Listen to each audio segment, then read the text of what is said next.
Hello and welcome back to the current session. Basically, in the previous session, we have already learned how to create this type of table. Okay, and basically this was an assignment number 10, which was given to you in the previous session. Now, in this particular session, we'll be learning how to complete this assignment using the command which we have already completed, that is the table command. Now, basically, once we can see the diagram over here, there are few things if I want to create a table in a correct way. The first thing is we need to identify how many number of columns we need and how many number of rows we need and what types of rows we need. Okay, so if you haven't watched the previous session, I would recommend you to go and learn the previous session first.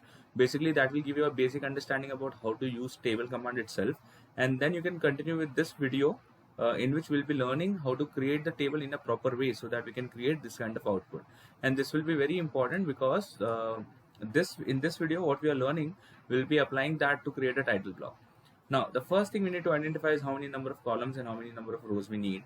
So here I can figure out, like for example, in this case, I need 1, 2, 3, 4, and 5 columns. Okay, in this case, I need 5 columns and we need 4 rows. Now, the type of rows. The type of rows is basically we need the data row. So I need all the rows to be the data row. I don't want a title or a header row. Okay, so this is how we can identify what is the need, what is the requirement for getting this kind of title block ready. So we need 5 columns and 4 rows. So I'll go for TB enter table. Okay, we don't know yet the width of the column or the width of the rows. So as of now, it is not a problem. So I need 5 columns. I'll keep a width of 60. I need total of 4 rows. So here I am going to enter 2. Okay, because I need 4. Okay, so remember in the previous session also I have explained you that whenever you need some number of columns or some number of rows especially, okay, you have to always enter 2 less. Okay, because 1 for title, 1 for header will always be extra. Row height, I'll keep it as it is. So I'll go and change the type of cell. The first cell should be data, the second row should be data, and all other rows should be data. Now once the information is provided, I can click OK and I can create a table like this. Now I know the table is not of the correct size, but as of now, the first task is to get the table first.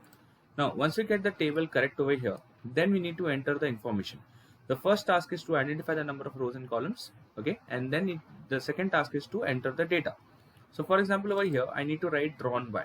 So, I'll just type drawn by. Now, it might happen that the cell will not follow the correct style.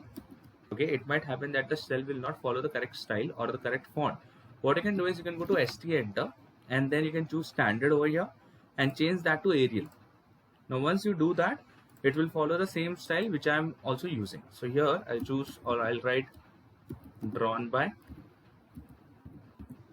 Here I'll write checked by, and here I write scale. I would recommend you to create a table bigger at first and then make it smaller as we continue, because here we need to also change the size of the text. So here I need to write name, here I need to write date. Now in this level over here, my company name will come over here and the title will come over here. So technically I need to merge the 2 rows, okay, on the top, and I need to also merge the 2 columns in the bottom. Okay, so all those things I need to do. So first I'll select the 2 rows, then on the top, or let's say I'll select all 4 of them and I'll merge them by rows. Okay, then I can write the information here. Like for example, I need the information CAD cube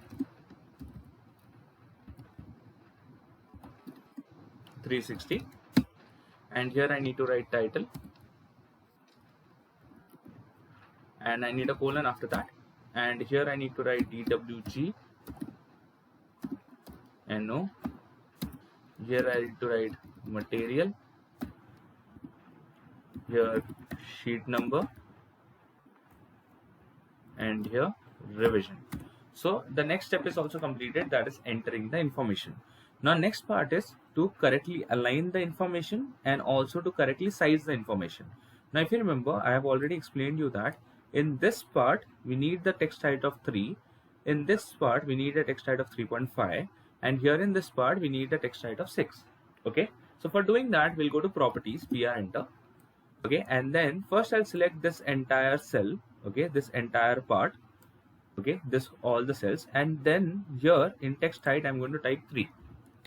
Not only that, we also need to make the text go to the left and in the center. So here I'm going to select in cell alignment. So you can see over here inside cell alignment, I'm going to choose this option called middle left. So all the data will go to the left and come to the center. So it matches the same data what we have created. Now apart from that, we need to select this many cells over here, and here the size will be 3.5.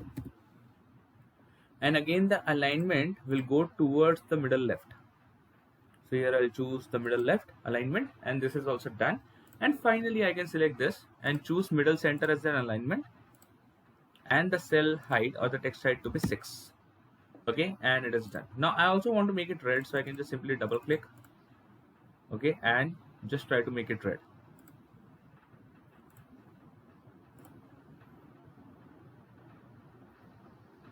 Now once this part is done, the final part here is to create or to size the table with respect to correct size. So what I'm going to do is I'm going to create few lines here. So my ortho is already active, so I'm going to create a line of 30 first.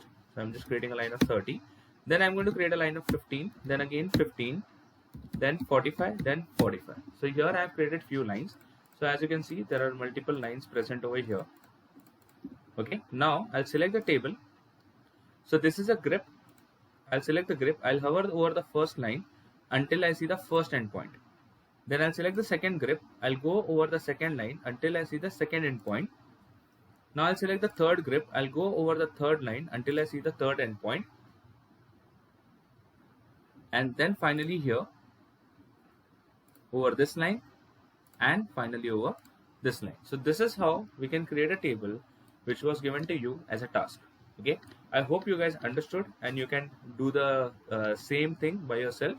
Okay, I would recommend you to practice this and also complete this, because this will make you really efficient in creating this kind of title blocks. Okay, so thank you everyone for watching. Have a great day.